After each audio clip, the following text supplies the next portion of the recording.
A wee disclaimer here, we're not film experts.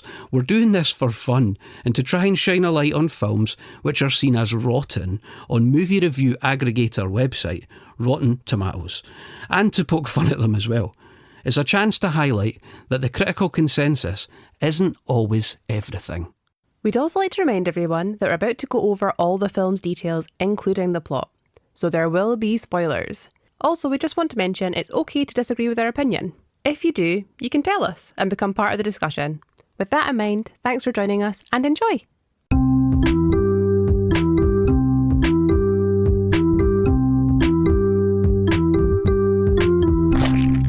Hello, welcome to Rank Rotten. I am Mikey. And I'm Kat. And we're here to talk about movies which are rotten on Rotten Tomatoes. Kat, what's Rotten Tomatoes? Rotten Tomatoes is a website that collates both critics, so people who are actually professionally reviewing movies, unlike us, and audience reviews, and compiles them all together so that you can see an overall score for a film. What's that word they call it? There's a word, is it aggregator or something? Oh, do they actually have a name? Aye, it's called something. It's the same as like Metacritic, I think, but it just kind of works differently. And the reason it works differently is because a film is either liked by the reviewer or not liked by the reviewer. So it's quite simplistic. And if the film is liked by enough critics, as in over 60% of critics, it's a fresh film. If it's not and it's below 59% or sub 60%, it's a rotten film.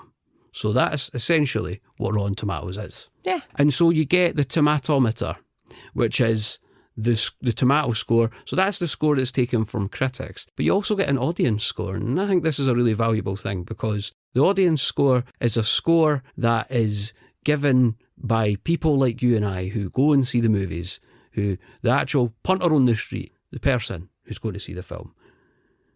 It takes their opinion into account, and I think that's really valuable because there's this whole thing about the disparity between a critic's score and an audience score, and if critics really actually know what we want anymore. Absolutely, and also we have watched an abundance of rotten films. Aye. But not all of them are rotten. No, that's the valid thing here. That's a really important thing, is that we're hoping to kind of shine a light on those rotten films. Like, there might be films out there that are rotten that people like absolutely adore and that are like, whoa, that's rotten. We've had that conversation with so many people who say, what do you mean that's rotten? And we're like, well, yeah, it is. Yeah, you wouldn't believe like, it. For example, Hook, one of my favourite childhood movies, Hook, with Robin Williams and Dustin Hoffman, that is a rotten film. Absolutely. Which is wild. There's a few Christmas classics, like Jingle All the Way. Rotten. Yeah. When it's a staple of a lot of people's Christmas diet. It is. It's, but we can have that discussion at Christmas perhaps, but so we're not here to completely poke fun at these movies. It will happen naturally, unfortunately, because we're talking about films that, they might be rotten for a reason. Do you know what I'm saying? So we're going to end up poking fun at these movies whether we like it or not. And the ethos really is to try and find what's good about these films as well. And the reason I say that is because today's film is Madame Web. Yeah. Yeah. Yeah. So, if you know, Madame Web wasn't incredibly well received, was it? It wasn't, no. We spoke for ages about what our first film should be, and I'm like, we could do this, we could do that, and we've got a wee list together. But Kat was like, no, I actually think we should do Madame Web because it was such a huge, high-profile, critical failure. Yeah. And I think because we both hadn't seen this film, it means that we've not got that nostalgia factor, that sometimes that will crop up and that you've grown up with a film, so you adore it. And you're going to defend it to the hilt. Absolutely. And that will happen. Yeah. But this one, neither of us had seen. It's only out last year. Really new. Yeah, it's super new. So with that in mind, let's get into it. Let's do it. So as mentioned a minute ago, this week's film is Madame Web. It came out on the 12th of February 2024. Its runtime was about 1 hour and 56 minutes with a budget of $100 million. The director was S.J. Clarkson. It was produced by Columbia Pictures and it is loosely based on the Book of Ezekiel storyline from the Amazing Spider-Man comics. And it has a wonderful tagline. Oh God, what was it? Of, her web connects them all. No way. Yeah, way. It's a beaut. Their web connects them all. Her hey, web to be fair, right, having watched the movie, it's actually a pretty accurate tagline. Yeah, I guess Right. she is. Yeah, that's probably the only connection for her, though. Yeah, I'd say so. Manager. The film synopsis ripped from, I don't know, Wikipedia or IMDb or something? Yeah, one of those. Cool. Anyway, next time we'll tell you. Cassandra Webb is a New York City paramedic who starts to show signs of clairvoyance. Forced to confront revelations about her past, she must protect 3 young women from a mysterious adversary who wants them dead. Well, I'm hooked. Okay, and it sounds all right there. Yeah, I think that says it all, really. I'm kidding. Scores, so this was a rotten film, obviously. I mean, this podcast is called Rank Rotten for a reason. Absolutely. And the tomatometer gives it a lowly 11%. Yeah, 11%. And the popcornometer? It's up at 54%, so there is a bit of a gap between what the critics think and what audiences think. Yeah, I think that's interesting, and I think you see that a lot. It's that's 5 times the score, nearly. Do you know what I mean? Yeah. I don't know what I was looking for in this movie, but when I sat down to watch it, I had fun with it. I mean, maybe that's what some people's bar is. Their criteria, their bar is. I just enjoyed it. I went in and it was like I had a bit of fun with it, and so I liked it, and therefore it's fresh. Yeah, I Do you know think what I'm that's it. It's the difference between a movie winning an Oscar and being an absolute masterpiece and just enjoying a film for what it is. Mm-hmm. This is not groundbreaking stuff. No. Really? But would I use it to pass a Sunday afternoon? Probably. But would you use it to pass a Sunday afternoon again? I think that's the question. Maybe one Sunday afternoon was enough.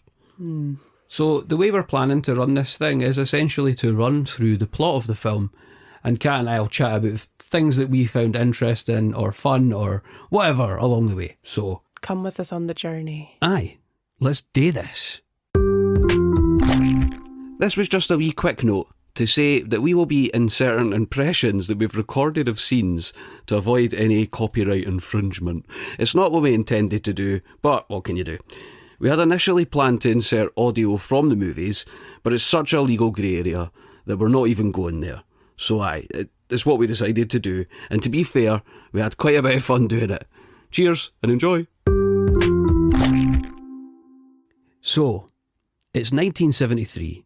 In the Amazon rainforest in Peru, a research team led by pregnant Constance Webb discovers an unidentified spider species with rare healing properties. So she's essentially heavily pregnant in the middle of the Peruvian bloody jungle looking for a spider. Yeah, which did feel quite irresponsible. Just a tad. Yeah, as a researcher, you can kind of plan your field work. Yeah. So to do it when you're clearly...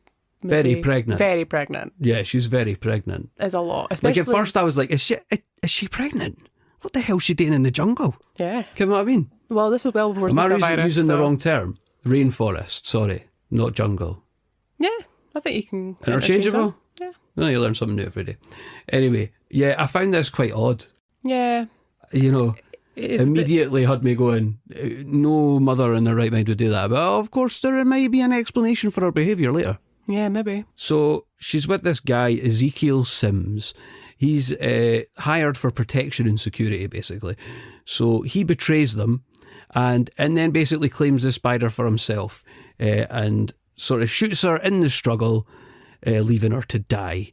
Now, here's the other thing. She finds the spider, right? She finds the spider, but that's just it. She just finds the spider. Yeah, something that really annoyed me was the fact that she says that, it's near impossible to find. Like, you're looking for literally a spider in a rainforest, like a spider. And she goes, I'm so close to finding it. And we don't really know why she's close to finding it. There's no really an explanation. No, she has no reason. She's just like, she's got her magnifying glass basically, and she's looking at a friggin' branch and she's like, I'm so close to finding it. Like, how do you know that? Yeah. You've clearly been looking for a wee while. How is it you think you're close now? Yeah. What makes now Have you special? found like a little pile of spider shit? Like, is that what's going on here? Has it got a specific web pattern that you're like, Aye. oh? Oh, this is its web. Oh, Yeah. ha, ha. Maybe that's exactly what Yeah, it is. but tell me. Yeah. Yeah, tell us. Don't make me make the spider That- leap I know, to this. we had to make a bit of a leap there, like. Yeah. So after she's left to die, an indigenous tribe attempts to save her by letting one of the spiders bite her. Magic spider. So they've got the spider. They've got the spider. So basically she then dies during childbirth, giving birth to her daughter Cassandra, or Cassie. There's one thing that's failed to mention Mm. in this little paragraph Was that?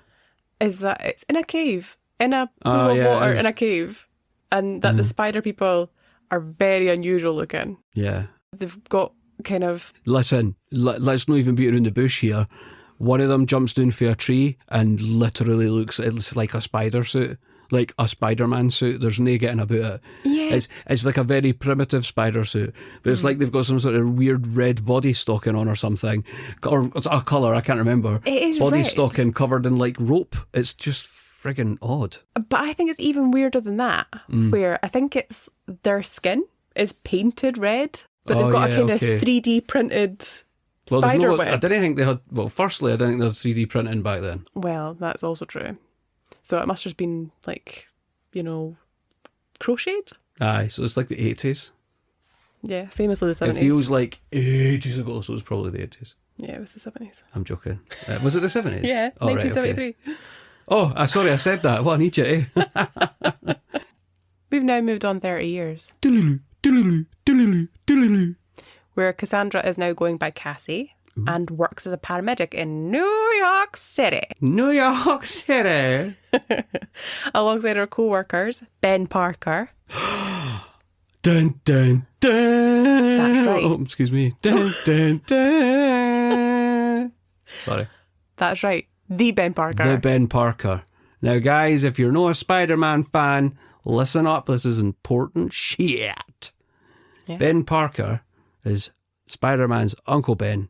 And I know there's people out there going, duh, Mikey, duh. But some people may not know that. Yeah. Ben Parker is Spider-Man's Uncle Ben and a pivotal character in Spider-Man's origin story. And gives the infamous line of, with great power comes great responsibility. The classic. Yeah, it's not so classic when it comes up later on, eh? No, it's not. No, we'll get there.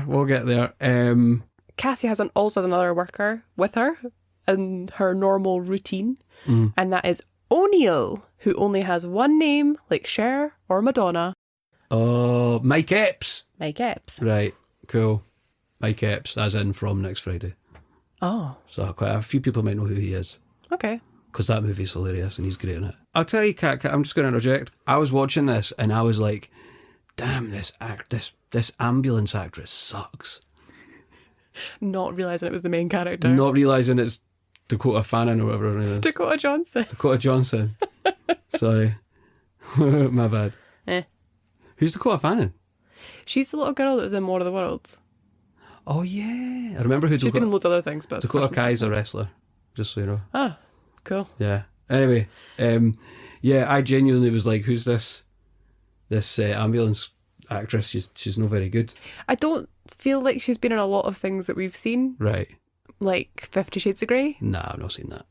Um, Maybe we should. It might be rotten. Maybe. Who knows? But I don't think she's been in any other hugely prominent films that we've seen. Probably could do her a huge disservice there. But Yeah, well, I mean, she probably has been in something else and somebody will probably tell us, so don't worry. that opening scene is them racing through New York City. Oh, sorry. New York City. And they're racing through... across the street, hey? Very good. Thanks. They're racing across the city with somebody in the back giving them medical care, like paramedics should. And she's bobbing and weaving while driving. And this other girl on a skateboard is weaving her way through traffic also and pulls out in front of the ambulance. So I totally dig this girl's vibe.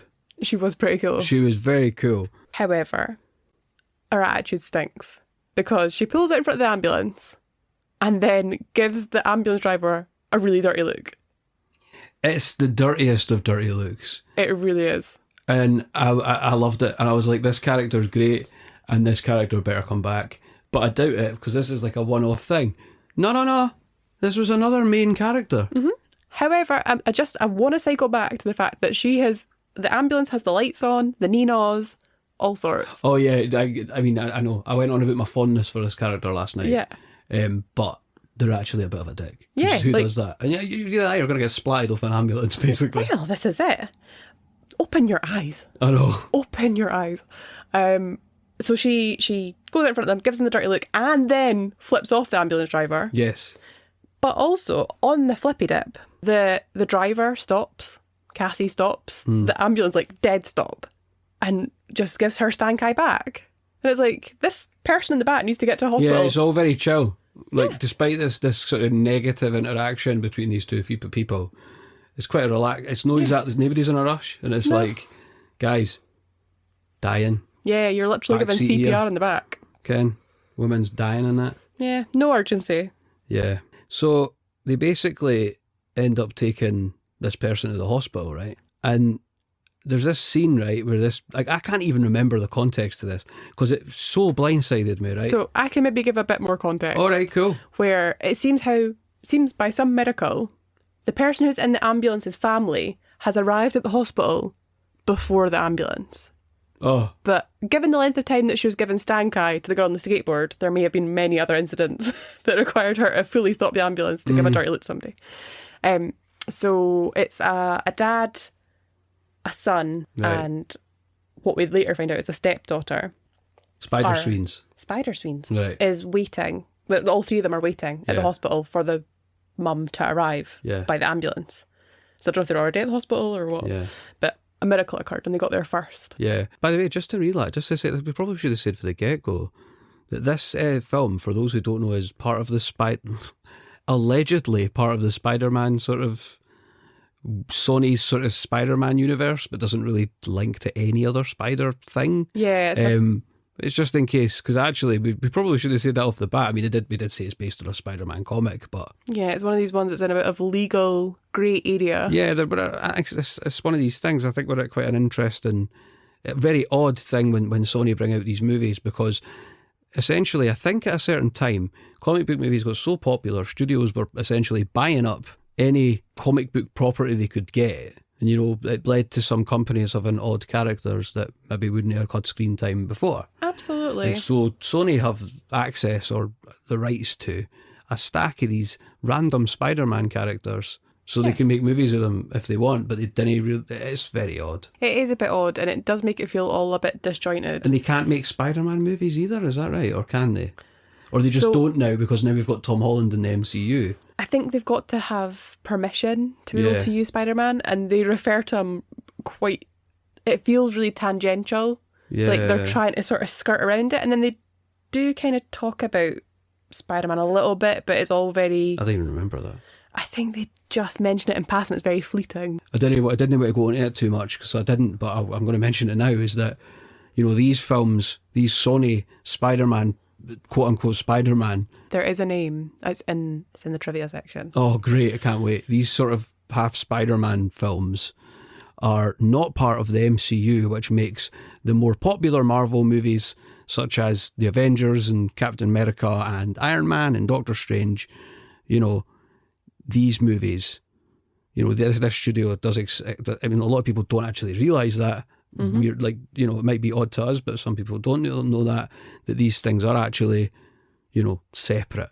So that's why there's no mention of really anybody else. And I think another thing that doesn't help is that there is the Marvel branding at the start. Yeah, there's Marvel branding at the start, but it's not completely dissimilar. It doesn't have that same music the Marvel films do. Dun, dun, dun, dun, dun, dun, dun, dun, dun, dun. It goes something like that. It doesn't have that. Yeah, and I think that's, people don't understand the separation between Marvel. There's Marvel Entertainment, which I think is a whole system in itself. So I think that might comprise cartoons and all sorts of comic books. And then there's Marvel Studios that are very much responsible for the MCU. Yeah. So two very distinct entities. It's funny that we're in that. I don't know how we even got into that. Sorry, the sort of bizarre legal territory that we're in now with films, and especially this particular sort of lot of films. I'll bring us back. So, Mum's been rushed into hospital. Yeah, and there's a family, and one of them goes, I think this is what happens. The kid's like, I'm going to draw a nice drawing for that nice ambulance lady. So the wee bairn draws this drawing and she gives it to Cassie Web, and Cassie is like, oh, thanks. And then the bairn turns away and she literally turns round to her pal and goes, this is a piece of shit, what am I supposed to do with this? What the heck is this? She doesn't quite say it like that, but that's the vibe I got. Absolutely. It's just not a normal human reaction to, not even to a little situation. bit. No. It was surreal. It was very strange. I was just like, I was honestly just like, is this woman just a total dick? And do you know what? As the film sort of progresses, I'm not entirely unconvinced that she isn't a total dick. Yeah, she consistently gives very strange reactions to things. Yeah, so like, there's another weird thing too where she's having some food with Ben Parker. The famous Ben Parker. And like, there's this really odd line. I found it odd and Kat was like, I don't think it's that bad. And I'm like, but I think it is, right? They're having fortune cookies. He throws her a fortune cookie and he says, let's see what your future holds for you. I think it's just sloppy. Yeah, but it's like, let's see what your future holds for you. And I'm like, oh, that's horrible. Yeah. And I'm like, and if you're writing a film, you wouldn't put a line like that in. If a line like that, we'd be like, oh, I'm going to rewrite that because it doesn't flow right. Yeah, and there's a very different thing than how it looks on the page to how it's spoken by somebody. Absolutely. And somebody really should have pulled it off on that, but hey-ho. I think that was the least of their worries, to be honest. Probably. During a dangerous call that they have next, Cassie is rescuing somebody from a car and is inside the car when it teeters off the edge of a bridge and lands in water. And she goes under. And Ben has to try and revive her after she has been in the water. But while she's in the water, she experiences some unusual phenomena. Yeah, she has like mad visions. There's like a balloon or something. And there's like kind of like weird spindly water web. Kat was like, water web! Yeah, it was really odd scenario. There was a dove for some reason. And it seemed like there was a lot of there was a lot of history kind of nods, which were a bit odd. So once she kind of floats back up from these water webs, Ben gives her CPR and she does the classic spit out the water. And he then tells her that she was under the water for 3 minutes. Yeah. Which feels like an incredibly long amount of time. Yeah, it does, eh? Like, that's a long time to be without oxygen. But yeah. I suppose like if the car went into the water and then had to sink, and then, you know, famously you're supposed to let the water go up past the windows. Like I've tried holding my breath, right? Got to have my breath, see how long I can hold it. This is going to be interesting. You get to like a minute and it's like, I can't do this. Yeah. I think that's like maybe even overshooting it. Probably will even a minute. Yeah. I can. I don't want to just like hold my breath right now because that's just like, doesn't make for very exciting listening. No, it won't make a great podcast. I'll try it later. Yeah. Let you know how I get on. Yeah, we'll update you. Aye, sorry. So once Cassie's revived, she seems to start experiencing some temporal phenomena, potentially that she can see the future. Yeah. Like she experiences things like twice, almost in a sort of deja vu-esque vibe. But she kind of dismisses them. It kind of feels like she just doesn't cotton on very quickly. It's her oxygen levels. She's getting her oxygen levels taken, and Ben Parker is like the famous Ben Parker. Is like, oh, I've got to take your oxygen. She's like, but oxygen is already 89. And then he's like, I don't know why she sounds like Cartman, by the way. But that's the kind of vibe she gives. Is that kind of a little bit, a little bit, yeah, kind of she's just bratty. yeah. And he's like, oh, it's at 89. And then she's like, it's at 89. And he's like, oh, so it is. And it turns to 89. And then she's like, she essentially looks at him like, are you messing with me? Yeah, absolutely. When she's the one that's actually being instantly quite ratty with him. But it's because, she, as I say, she doesn't kind of get with the programme very quickly. No. Like, to be fair, you would just think it's deja vu. Totally. So, Cassie's been in the water, she's been saved. And her line is, she's going to go home and watch Idol, is what I've noted down. Idol? Yeah, as in American Idol, I would think, which is the most 2003 thing I've ever heard. I don't remember hearing this, but I'll say this, though. Interesting you say that. How many times does the film just like to randomly throw something at you to say, hey, it's 2003, to signpost again that it's 2003? We did say it's 2003, yeah? Well, we did say it was 30 years. Yeah, it's 30 years, so it's 2003, yeah, sorry. It's 2003. But yeah, they like to throw stuff at you just to remind you that it's 2003 quite frequently. Some of them do clang a little bit, but that's okay. What do you mean they clang? Just like they're a bit forced a bit. Oh, like, right, aye. There's a huge Beyonce poster at one point. I was confused by the meaning of clang, sorry. Yeah, just clang. I'm going to start using that. Like when you drop something really heavy. Clang. Like when people name drop, they clang. Ah, right, is that a thing? So yeah, she's going to go home and watch Idol. And then we see our main protagonist, the big baddie. Oh, aye. Now, his name is Ezekiel. His name is Ezekiel, yeah. Right. Cool. Which gets brought up way later than it should. It does. I'm not going to lie. I referred to him as Cain for the first 3/4 of the film. Yep. Because he choke slammed a few people and I was like, Cain. Yeah. This guy who thinks he's Cain. Choke slamming all these folk. Cain. So, another 2003 reference. Well, I don't know. I don't know if Cain, any wrestling fans out there, was Cain away to 2003? Was already a governor? I don't think so. Like that happened way later. Anyway. We see the interior of his apartment. Yep. We'll not call it a flat. We'll call it an apartment because it is beautiful. Like it's got like floor to ceiling windows. Well, you and say stuff. we're getting our first look at our protagonist. Well, no, really. Well, yeah, he was in 1973. He was in 1973. So you'd think it's 30 years later. So it might be showing signs of those 30 years, right? Wrong. Nah. But what did they do? What did they do to try and make him look a wee bit older? Talc through his hair. Yeah. That's what it looks like to me, or flour. Yeah, unbrushed dry shampoo. Yeah. Slap the self-raising on his head. Shuffle it around a bit. There you go. We've aged him 30 years. Yeah, like to be fair, a little bit of self-raising, get the volume in there. Okay.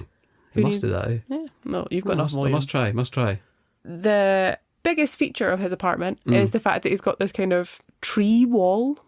Oh yeah, pillar he does have a tree wall. Yeah, in his apartment. Odd, yeah. Which is quite the feature.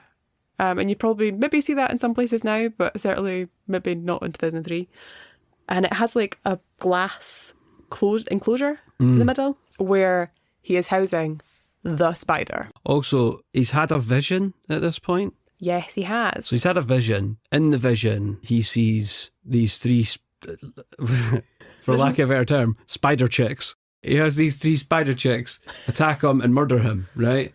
Spider woman, maybe? Spider woman, sorry. Essentially gets murdered by these three spider women, right? Mm-hmm. And this was at the point when I went, is that Sweeney? No, not Sweeney Todd. No, is that Sydney Sweeney? I was like, is that Sydney Sweeney? And then I realised only at that point was Sydney Sweeney the one in the hospital earlier. Yeah, as well. Absolutely. So this is the thing. I believe Sydney Sweeney is very famous now. She right? is.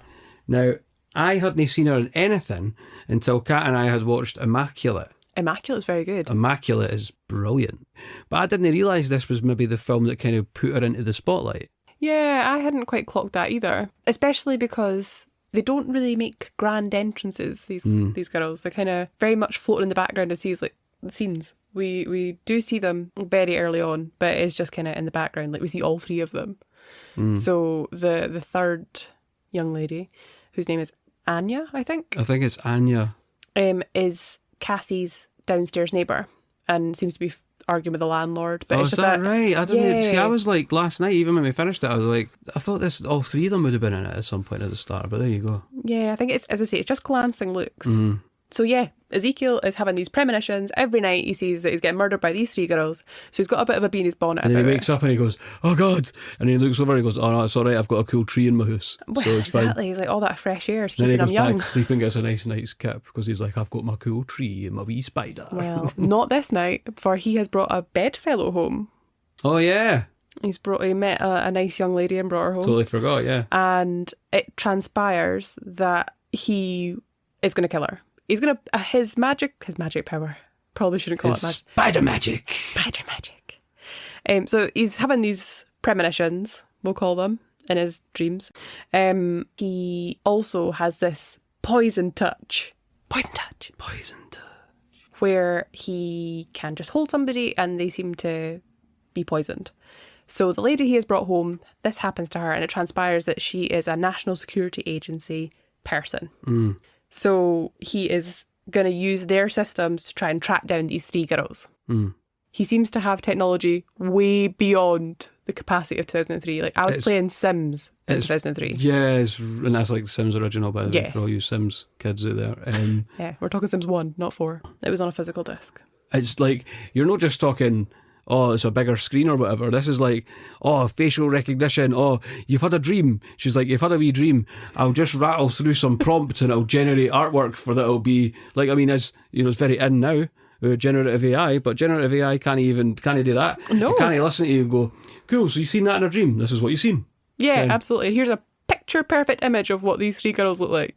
One thing I did appreciate from the NSA lady is that she gives over her password because she's being poisoned. RIP. And it is the textbook security password. It is Password like 1. I wish, but no, it's like got upper and lowercase letters. It's not even a word. Like how she remembers this in her day-to-day life, I will never know, because it's like capital Q 1 5 lower Q ZX5. I guess though, like you get passwords like that and usernames that you remember after a while. But every self-respecting business has you update your password every like 6 weeks or whatever it is. She's clearly done her e-learning module. Exactly. So Cassie's recovered a bit and she is in the car with her good pal Ben Parker. The Ben Parker, by the way. And they are going to an event that she doesn't seem that keen to go to and is a bit concerned about getting dragged into something. Yeah, I didn't click that she doesn't know it's a baby shower. I think she does know it's a baby shower. Right. Just we don't know it's a baby shower until So, all right, so there. this is something we're trying to allude and tease you to the fact it's a friggin' baby shower. Who cares? Yeah, nobody cares. No. So she attends this baby shower and it is the lovely Emma Roberts who is pregnant and it is her baby shower. But Richard, her partner, is away out the country. So she is Ben Parker's sister-in-law, which means the baby is... Who's the baby? Peter Parker. Is Peter Parker. But it's never said. It's never said. They don't say the name Peter Parker. They don't say the name Spider-Man, I don't think. No.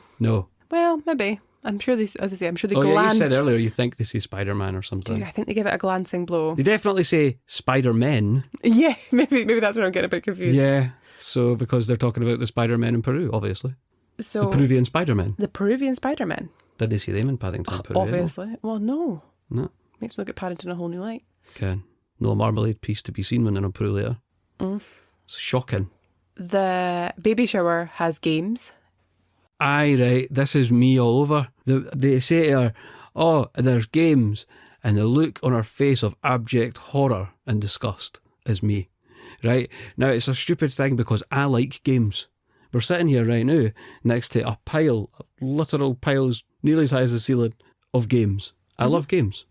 Yeah. But it takes me time to get used to the rules. But also, it's games where you're in a group of people that you don't necessarily know very well, which becomes quite apparent when she's playing the games. I love a session in Mario Party with Chris and Joyce, right? I love playing Mario Party, and that's different. I like a party game and all, but it's just sometimes when there's too many rules, my brain checks out. Yeah. And I'm immediately no listening. And it's not even my fault. I just can't take it in. I can't take it in. Do you know what I mean? I'm doing driving lessons at the moment, and sometimes I feel that way with him. Just covering 3-point turns today. I want to be conversation and about them, and he's talking to me, and I'm literally looking, and he's looking at me like, it's all right, you can just try it. Like he knows I'm not taking it in. Sorry, Johnny, but it's true. But you'll get there. So there's a horrifying bit in this scene. And it is where Emma Roberts, I think her name's Mary, I'm not sure. Names were not well structured in this movie. No.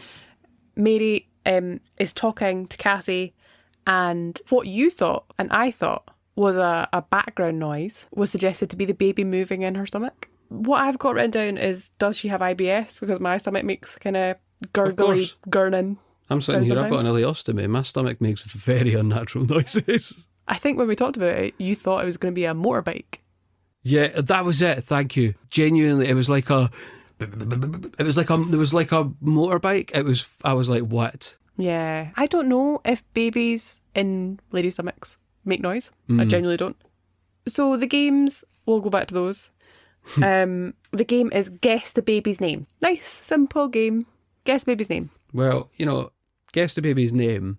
I thought I'd have a stab at this. Because I thought, well, we're watching... Hold on. So, there had been 2 guesses before you had made your attempt. Oh no, great. I didn't even realise that. Right, okay, so they're sitting there. At this point, I thought, I'm going to have a stab at this. Maxine. Yep. Yeah, you did. You said it with such conviction as well. Maxine. That's our class baby's name. Maxine is the baby. And then Kat was like, Aye, but it's a boy. Balloons were blue. Decorations were blue. It's famously also supposed to be Peter Parker. Yeah, we hadn't quite clicked that far yet. No. And as I said, never mentioned. Yeah. But there had already been those 2 guesses as well that were both male names. Ah, okay. But Maxine! maybe, also, who's to say that Emma Roberts couldn't name her baby Maxine? Exactly. Then the game generates one of the most awkward moments I've ever seen in a movie. This is absolutely horrendous. I mean, it's one of these situations where you just hope that there's a fire at the docks so you get called into work. Yeah, you really do. Yep. Where the game is simply write down your best memory of your mum. Yeah. Best memory of your mum. Dead simple. Especially at a baby Which, shower. to be honest, is slightly insensitive in itself. I'm sorry. Yeah. Like, they clearly don't know Cassie very well to know that like her mum died during childbirth. So what Cassie does... In darkest Peru, by the way. In deepest, darkest Peru. But now she's in New York City. New York City. That doesn't even sound like somebody from New York City, I think. Nah, I don't know. New York City. New York. How's that? That's better. Yours is better anyway. So what Cassie does to avoid her turn in the game is she just submits a blank piece of paper. But I kind of think that... I didn't realise that. Yeah, Oh I kind God, of think I've seen that this attracts more sort of attention to it. Well, she'd just been like, oh, made me cereal or something. Like, I would have made something up. But she left it blank because she doesn't operate. Yes. Fair enough. So they're like, she's like, oh, my mum died, you know. And then she makes a bit of an awkward comment about how it's not that common these days. She says, death in childbirth is super rare. And then she sort of makes this little face as if to say, well, not really. And it's like, what? She kind of does that so-so sort of head movement, like, Yeah. And it's like, again, after the child's drawn thing earlier, and it's all starting to build up a picture of this person who's just a bit of a dick. Yeah, and at that point, she does make a comment about how irresponsible her mum was for going to deepest, darkest Peru. Yes. When she was like 8 months pregnant. So there's kind of clearly a bit of bitterness there. But like, keep the energy light, you know, baby shower.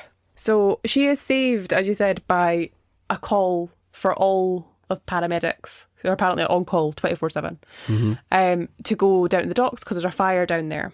I doubt they're on call 24/7, by the way. Just to state that. Yeah, I don't think so. I wouldn't want to work a job that was on call 24/7. However, I do appreciate that, you know, if it's a big emergency, like, it's all hands to the pump.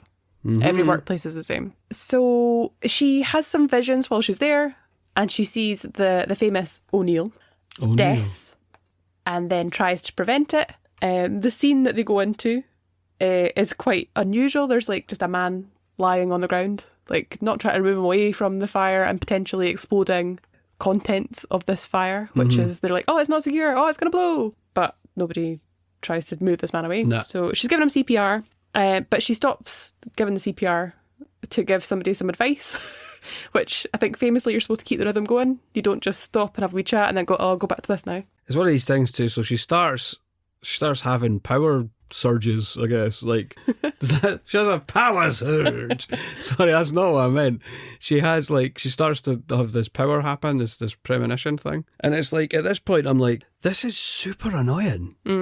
And an absolute hindrance, especially when you're a paramedic. Yeah, like, famously a job that requires a lot of concentration and quick thinking. And it's about this time, I think our boss, who is played by Mike Epps, I think we mentioned that earlier. O'Neill. Is that him? Yeah. Right, sorry. Oh my God, what is wrong with me? Yes. And unfortunately, he's not in a super comedy mode in this movie, is he? No. Anyway, he turns around and shouts at her, they need you at triage, right? Need you at triage. And I'm like, what? And Cassie's like, what is that? And I'm like, treehouse. I thought he turned around and meant, they need you at the treehouse. And I was like, and I was like very confused. Yeah, I don't think there's a treehouse, but there was definitely no triage. Triage. There was no treehouse, but there was a triage. So when Cassie is trying to stop O'Neill leaving because he's in a crash. Yeah. Like, so he goes in an ambulance, the ambulance thing is in a crash, and that's how he sadly departs this mortal coil. R.I.P. R.I.P. She really doesn't try that hard to stop him, though. Well, she doesn't try that hard to stop him getting in the ambulance, no. Like, I feel like she's just, I've got written down, like, she's just a bit knout. Yeah, she is. She's just like, meh. She's dead aloof. It's not like, oh, wait, stop. It's not like Gene Wilder and Charlie and the Chocolate Factory. Oh, wait, stop, come back. Like, it's not like that. No, it's not that bad. That movie's called Willy Wonka and the Chocolate Factory. How dare I make that mistake? Well, it's easy done. Nah, she definitely does try harder than that. Yeah, well, but she not doesn't by really much. protest. No. Despite her having a premonition that he's going to die. So Yeah. And also, I guess she has to balance the fact that he's probably just like, oh goodness, she's clearly really traumatised from, her own near-death experience that she really shouldn't be here. The other thing I thought is, well, would somebody actually listen to you? Yeah, Do you know that's what I the mean? other thing. Anyway. But I guess she's got nothing to lose as well. She knows he's going to die. Mm-hmm. So anyway, she didn't do a very good job. No. In my opinion. So O'Neill is gone. Sad times. And this is apparently, according to Wikipedia, very much not my opinion, that where Cassie realises that she can see into the future. This is where she realises. According to Wikipedia, yeah. Wow. I don't feel that's the case at all.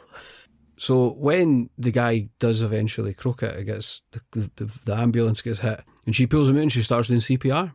And then Ben Parker, the Ben famous. Parker, he comes over and he says, pulls her off and he's like, he's gone, there's nothing you could have done.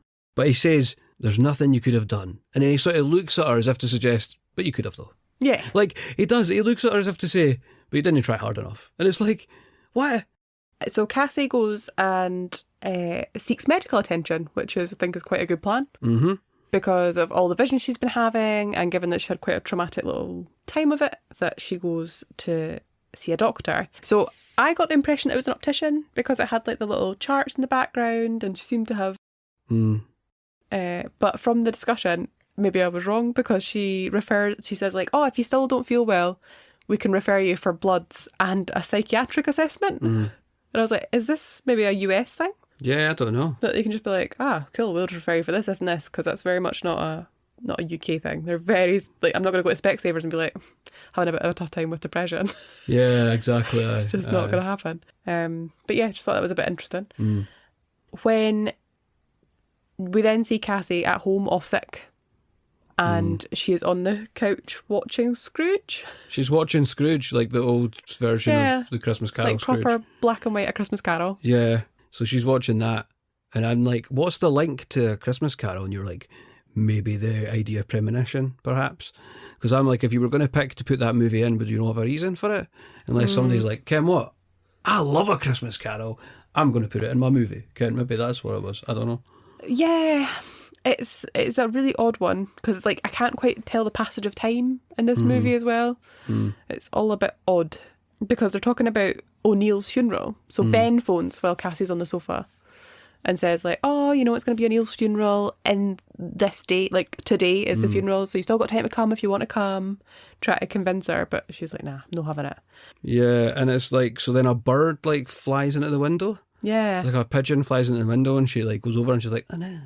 And then she has her little premonition thing. And see, at this point, I was like, this premonition thing is so annoying, I'd rather just have the Peter Tinkle. Oh, definitely. I would Give me 100%. the Spider Sense or the Peter Tinkle for the other from the other Marvel movies. I'll take that, please. I don't want this. Yeah, no, this sounds like an actual headache. Do you know what I mean? So then she ends up opening the window and the pigeon flies in. Yeah. So she's saved a life. So she's already a hero because she saved a life. To be fair, she did save the pigeon's life, but having a pigeon in your apartment would be an actual nightmare. No, all heroes wear capes. Some of them can tell the future a bit. Well, that's also true. That should have been the tagline. Yeah. That to be fair, I think the tagline's quite good. The tagline is good for this film, to be fair. I quite like it. Just to go back to Scrooge for a second. Sorry. When she turns it off, and then she says, I hate to break it to you, Scrooge, but you can't change anything. When the whole point of that film is that he is shown what his life could be like and what people think of him, and make active change. Yeah, what she says is the total opposite point that A Christmas Carol, the story, original story, and every version of it makes. 100%. Then we're off to Central Station, aren't we? We are. And all four women, so the three people that Ezekiel are seeing in his dreams that are going to murder him, and Cassie, all end up in Grand Central Station at the same time. What? I also did this thing where it was like, I always do this. If Kat and I are watching something and we've been to the place, I'm like, we've been there.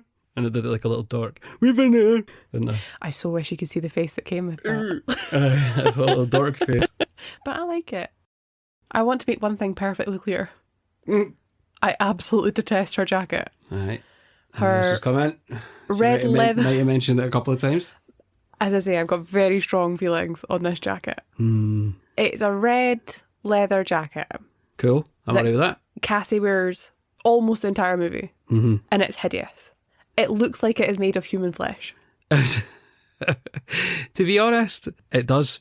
That human flesh thing, like, I genuinely was like, it's not that bad. And then when you said that, I'm like, no, it does. It's horrible. Yeah. Like, we went to, so you know when you go on holiday and you go on an excursion, but the excursion normally has some sort of sales pitch attached to it? Always.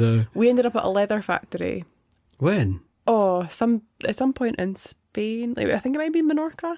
I'm not 100% sure where it was. I think it was Menorca. But yeah, we ended up in this leather factory where they did a fashion show, and I would wear all of those jackets over Cassie's human flesh jacket. Easily. So I had to get that off my chest. No, that's all right. I've unburdened myself, so I feel better. You have indeed. So they end up all on the same train. Never mind all being in Grand Central Station together. They're all on the same train. This is probably the nicest subway train I've ever seen. Yeah. They have proper plush seats. They do. Made of fabric. I know, and it's like, we don't have that. Well, actually, the bus system, at least in Edinburgh and in the surrounding area. And ScotRail does have fabric seats. Generally, aye. Yeah, but all the images you ever see of New York are all those little plastic wipe down seats. Yeah. So I was quite surprised. It did catch my eye. Cassie then has a vision. She has several visions. Yeah. Speaking to people, and they're talking to her, and then she looks at them, and then they're looking at her like she's mental because she's obviously having some sort of episode, which she is. But you know what? Like, the one thing I took away from this is that one guy. Like, firstly, the guy's a total creep because the train is empty. This guy gets on and he comes and sits right next to her. Oh, Is that a thing? It is a thing. I had that written down. Oh, that's Gus barking. My ladies out there will absolutely feel you. That it is a pretty horrible thing that happens not this frequently, where you can be on an empty bus or train and some guy will come and sit next to you. Is that supposed to be like a flex or something? Like, what is that? I have no idea. It just gives off total creep vibes. It does.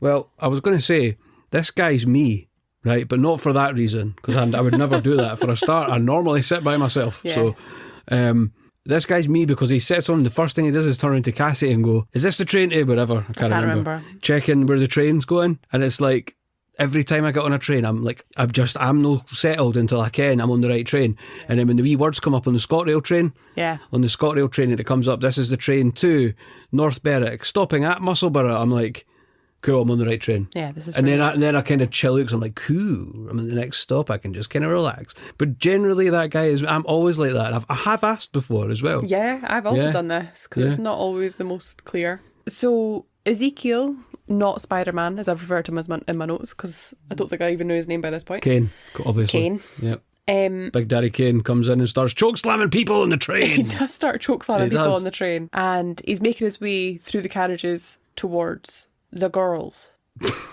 Girls. I was going through there. Girls. You're grew. Girls. And Cassie has loads of visions, as we said, and manages to get all three girls and herself off the train before Ezekiel reaches them. When she gets them off the train, however, to try and lure them further away from the train, she steals the girl's skateboard. Yeah, the girl who skateboarded no way, in front of her. Yeah, which I was like, that's a really weird thing. If somebody was acting a bit crazy towards you and was like, oh, you're going to have to follow me because I've got your skateboard. One episode in, and I think I've actually got something I'm going to end up saying all the time. Girls. No, that. It's, it was, oh, I didn't realise that. So the Spider-Man the not Spider-Man. Kane. Please. Leaves the train carriage and then starts coming after them. And I didn't think he was able to walk at any point. Well, actually, I think you'll find what you said, because I remembered this. You said, oh, did he realise he doesn't have to crawl everywhere? Oh, maybe they didn't have the rights for him to stand up, is what you said. Yeah, they don't have the rights for Spider-Man walking. Did they have the rights for any Spider-Man men or Spider-Women or Spider-People upright walking? No. Nobody gets to walk in the costume. You only get to crawl. Well, he does eventually stand up. So they get out of Grand Central Station and Cassie commandeers a taxi for them all to get in. Now, I'm just going to say this now because I was going to wait till later. The taxi she has for the rest of the film. Yeah, she even... So you know in a movie where somebody commandeers a vehicle and they take it and they drive about and then they ditch it, and the next scene they're in another car or they're no using that car, she has the same taxi for the whole film. To be fair, she does take the licence plates off. Oh, wow. Dedication. Well, she goes to freaking Peru. She goes to darkest Peru and comes all the way back And she's still driving the taxi. Yeah. So she goes away. Like, time in this movie She checks moves that in a shit really in at the odd- airport. She's like, Yeah, she puts it in short I'm stay. just going to leave my taxi for like, how long is it? 5 days or something she's away. Yeah, especially it's Well, not. she's sometimes oddly specific about the length of time she's going to do something as well. Yeah, we'll come on to that. It's like my Bizarre. mum. My mum, she's like, I'll be there in 3 minutes. I've never noticed this before. She's like, I'll be there in 3 minutes. All right, Excellent. mum, cool.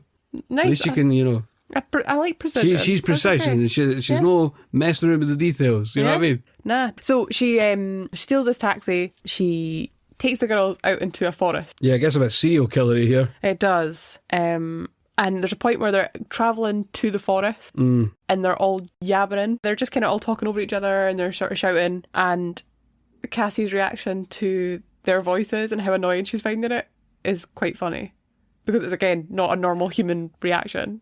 There's a few things too, not just at this scene, but there's other scenes where she casually uses the word man as well. She does use the word man a lot. And the thing is, I do that all the time. That's the way I talk, and anybody who knows may well know that, right?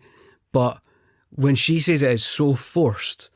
Do you know what I mean? And it's like it's no natural. And if you're an actor, you're supposed to make it natural. Yeah. Get what I mean? Yeah, that is pretty much your Poor only Dakota job. Fanning. I'm being brutal on her. Not Dakota I'm Fanning. just ready to have a idea. So yeah, the kids. She's in the car with the kids, and she's Gussie. And she's Gussie? Sorry, Gussie's trying to get on the. Up here is fine. There you go.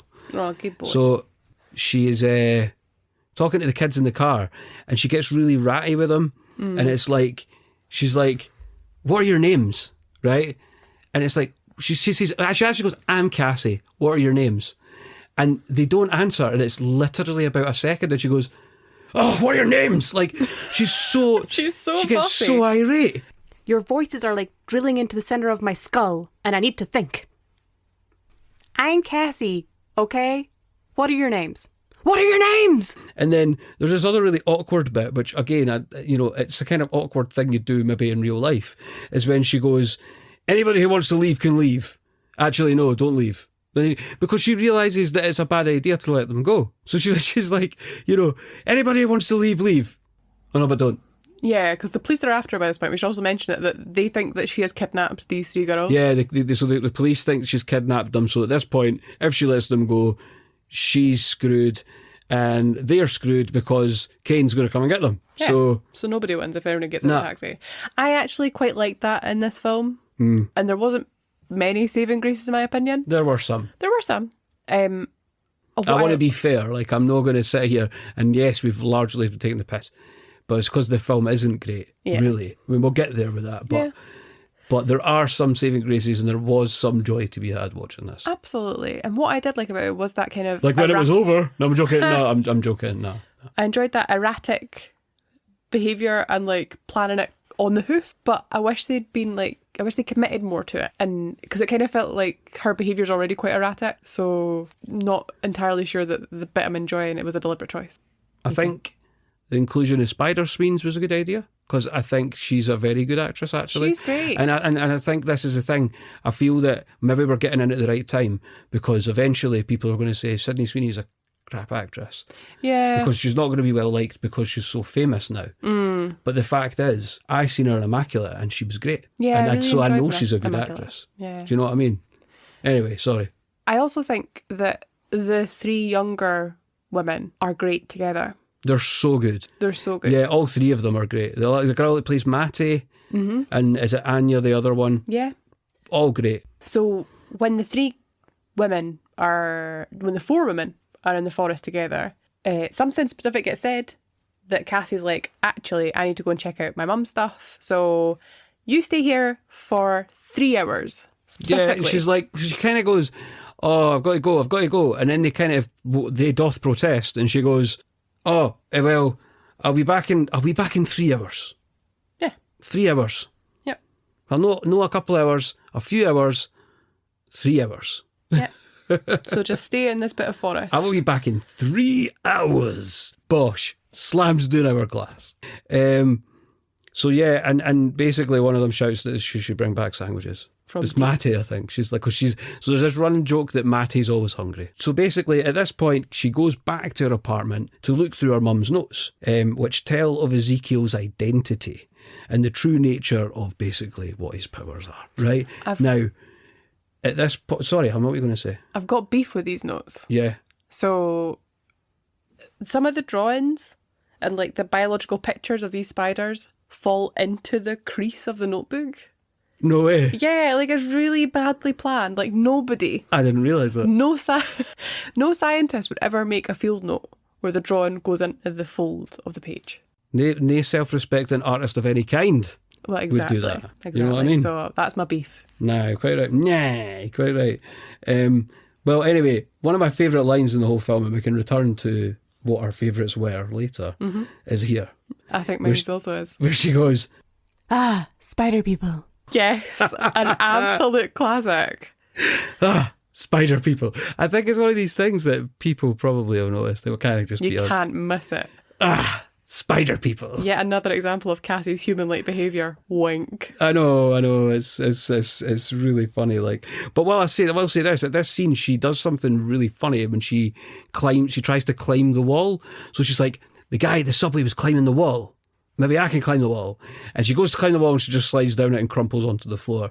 And it's like, there's a wee bit of something funny and genuine in there. Yeah, it was really good. Aye. It's the kind of thing that Peter Parker would do in the MCU. Tom Holland's Peter Parker Absolutely. I thought. Do you know what I'm saying? If she was like that throughout the whole film. Yeah, if she was like that throughout the whole film, she would have perhaps, she clearly can be funny. So it's like, or, at least just put something across well, because it was funny. It was a genuine funny moment. So at this point, we go back to the girls and they're in the woods, and Matty, moaning about how she's hungry again, they end up going to a diner nearby, because they just literally move some trees out of the way and there's a diner on the other side. Yeah, that's what it seems like. It doesn't feel like they hike very far. No, it does not. There was some delightful sort of funny bits in this scene though, where there's a reference to Martha Stewart going to jail. Yeah, again, it's one of these things to try and hammer to you that it's 2003. Yeah. So, like, Kat actually Googled it. I did. And you were like, when did Martha Stewart get arrested? And it was in 2003. So it must have just happened about this time. Yeah, so I think that's what they were going for. 2003. So basically, somebody fired up a Wikipedia when they were writing this thing and went, right, what were the most popular things in 2003 and biggest news stories that we can jot down here? Yeah. Well, we know that Martha Stewart getting arrested was a big news story, but everybody knew about it. Yeah, absolutely. Even across here, which is not even that big a deal. Totally. And there was commentary on plastic pollution. Oh, yeah. Which was very forward thinking for 2003. Exactly. Aye.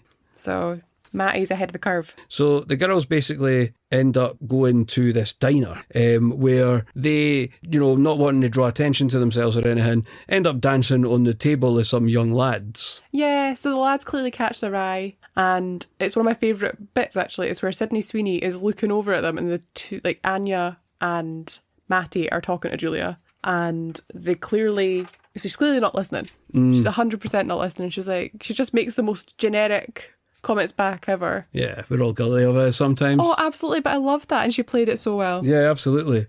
So basically, the girls, they Frodo Baggins it at the diner, basically. They really do. They draw attention to themselves. They shouldn't be drawing attention to themselves, and they do. And Kane turns up. Surprise, and he surprise. murders all three of them. Yeah, this is something I found absolutely baffling.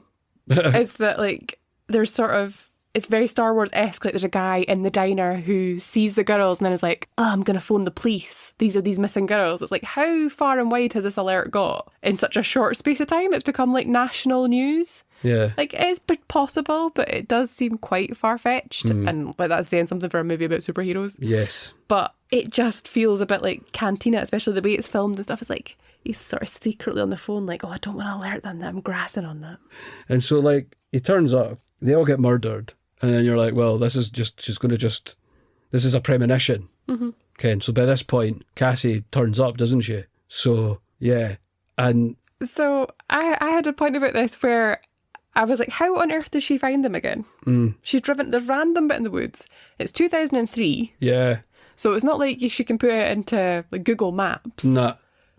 So she what are the doesn't. chances? She finds them again, but not only does she find where the camp is, Yeah. she finds them. She finds the diner Yeah, because she it's just- on the other side of the friggin' bush. But she turned into like she's some sort of Bear Grylls where she parts the leaves and she's like, oh, they've clearly gone off in this direction. She just runs Yeah. in a direction and She's hopes like, for the the girls best. must have been that way, but I'll have to wait. I have to drink this elephant's piss. Yeah, Yeah. absolutely, always necessary. He According always to Bear. drinks piss, that guy. He loves does. drinking piss. So Kane turns up, murders everyone, and then eventually she has like a premonition or something, and then she ends up turning up in time to save them, doesn't she? So she goes to the diner So- first on foot, Yeah, yeah. and then when she gets there, she's only there like a minute before Bad Spider-Man comes in. yeah. And then turns out that was a premonition. That was the premonition. So then she realises, and then she basically, then Kane gets to the restaurant first, and you're like, oh God, she was too slow. And then she ploughs the taxi straight through the wall and smashes into him. She does. So basically she rescues the three girls, they get in the taxi, they're driving her about, and one of them turns into her and is like, can you stab him like one of your visions? So anyway, they get to a motel after she's rescued them. I noticed, like, the first thing I noticed about this hotel was the Shining wallpaper. It just looked like the floor, the carpet in the Shining. Yeah. Hey, Yeah. did you notice that as well? I also I was noticed like, that, yeah. Shining. So at this point, somewhere along the line, she communes with Kane, with Ezekiel, the baddie. Yeah, And it's like, because he's touched her during the interaction at the diner. that's right. And so something that's not actually come up, really, is that, because it only happens one time Yeah. earlier on in the movie with the woman that works for the government, Ezekiel can touch people and poison them. And he's done that to Cassie. It touched her during the interaction at the diner. Yeah. So she has some sort of weird, so now she can like talk to him in her head or something. And another thing I've noticed in this for a movie that is about premonitions and visions is that there's so many mentions of the future. Yeah. Ken, like, they're always mentioning it. He says the word future when they have this little mind conversation, and he's like, future, future. It's like constantly, and it's like, stop saying the future. Yeah. Like, we're very aware. You didn't, Ken. He's obsessed with the He's future. the guy's obsessed with the future. But then what she does is she teaches the kids CPR. She does. And a paramedic, who better? Exactly, and I thought this was awesome actually, because she teaches them CPR, and there's this sort of really nice moment where she's teaching them all. She's creating the next superhero. Yeah. She's creating the next superhero because that person could save somebody's goddamn life. Exactly. No, I totally And agree. well, it does happen. It does. But yeah, she Convenient. teaches them CPR before basically telling them that she's going to Peru. She does. So it's like we'll have this beautiful bonding moment, you know, where I'm going to actually be a real human being and show some emotional vulnerability and get a connection with these girls going, but peace out, I'm off to Peru. Yeah, and she drops a great line here where she's telling them she's going to Peru, but it's the way she delivers it. She says, In her notebook, there's some stuff about a local tribe in Peru who can do like crazy stuff. and you're like, right, okay, cool. Thanks for Yeah. elaborating there. But that's how she tells them. It is, yeah.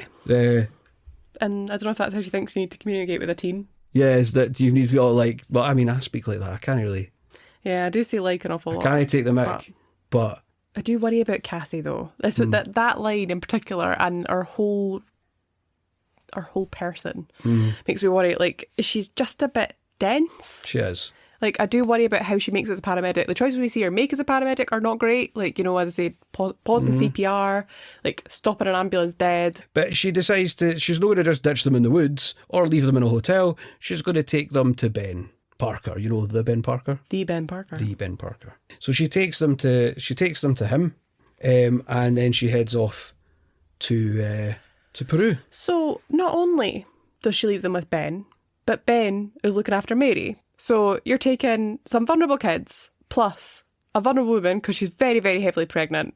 This seems like a perfect plan. Yeah. You know, it's Yeah. not going to go wrong. So the plot breakdown we have here states that she tracks down Santiago. But that's not what happens. She basically flies to Peru. You see her on a bus for a wee while. And then she's standing in the forest, and somebody comes up and goes, "Oh, it's you." Yeah. And also, she's perfectly prepared to be in the forest. And then she turns around like, "Oh Because- yeah, it's me, hi." Yeah, she's perfectly prepared for the forest though, in jeans and a white tank top. Yeah. absolutely. Perfectly prepared. To be fair, she does have like a kind of cool grungy look about this point. Yeah, she's got the She's grunge got like shirt. her shirt tied around her waist. I was like, that's quite cool. Yeah, she's turned into, what was the older sister But it's like, called it's from the Wild 2003, Thornberrys? no 1993. Yeah, what was her name? The older sister from the Wild Thornberrys. Debbie. Debbie. She's turned into Debbie. That's it. She's seen Wild... To be fair, 2003, Wild Thornberrys a big thing. Yeah. She's like, that must be what it's like for trekking. So she doesn't really track him down. She just wanders into the forest and gets on a bus. Wanders into the forest, finds this guy. He's the tribal chief, anyway, which, by the way, I didn't actually realise.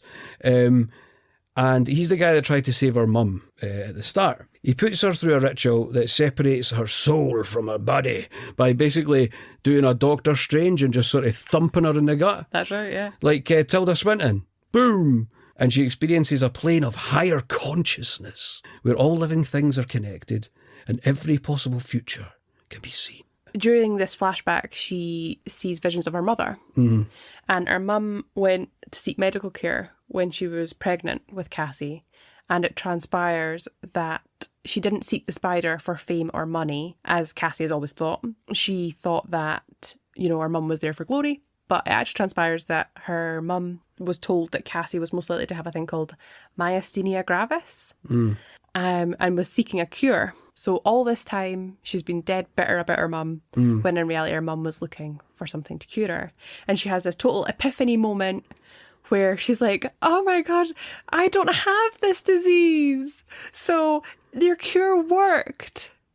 I don't have a muscle wasting disease or something, I think she says. Yeah, she does say that, yeah. That's Yeah. right, aye. So I was like, oh, lovely. Yeah, Good for you. Yeah. Thumbs up. It's weird. It's very strange. But the doctor delivers one of the best lines Yeah. in a movie ever. So she basically dumps this, like, that, your baby has this brutal, neuromuscular disorder. And then she says, Life expectancy varies. Do you need a tissue? And it's like, what? Has this woman had any compassion training whatsoever? Like, delivering bad news. oh, Like, it is just the least sincere yeah, delivery I've ever heard.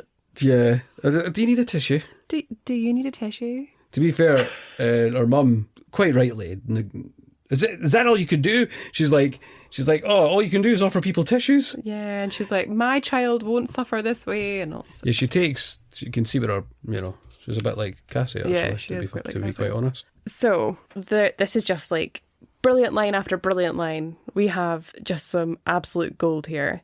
So she comes out of this lake and is talking to Santiago, and he delivers the line. And when you take on the responsibility, great power will come. Which is basically if you had boggled the words of Ben Parker. If you just shook them all up and randomly stuck them together, Yeah. it's different enough to avoid litigation, but says exactly the same thing. But it also is horrible. It's absolutely horrible. Yeah, As a sentence. it's quite difficult When you to say. take on the responsibility, great power will come. Yeah, You to know be what I fair, mean? he is a Peruvian tribal man, so his grasp of English is quite good. And do you know what's quite funny as well? I had another instance here at this point where she's like, he says something before he actually does the thing. It's before he does the soul separation spiderweb bit, waterweb bit. As she says to him, he's talking to her and she goes, sounds like every therapy session I've ever avoided. Oh, I know. And you're like, I know I've said it a couple of times, but you're a dick, eh? She is a dick.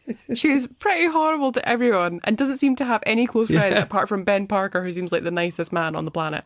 Yeah, he's great. So that's Peru wrapped up. So, she's managed to do that quite quickly. And Not a marmalade sandwich in sight. sadly, Not a no. nun. 0% nuns in this version of Peru. Highly disappointing. Aye, very. And not a drop of marmalade. Nah. So we go back to Ben, where he's looking after the three girls who are just being teens, and it's quite nice. Like, they're watching telly, they're throwing popcorn at each other, all the stereotypes all rolled into one. Mm-hmm. And the unbelievable happens, and that Mary's water breaks. Shocker. So they're like, oh no, but it's okay, he's a paramedic, right? Yes, yeah, of It's course. fine, he's got it covered. So they phone an ambulance and he's like, oh no, they're going to take forever to come, so I'll just take you to the hospital. So he packs everyone up into the car, and he's only got a car with 3 doors, so he's got like the seat that folds forward.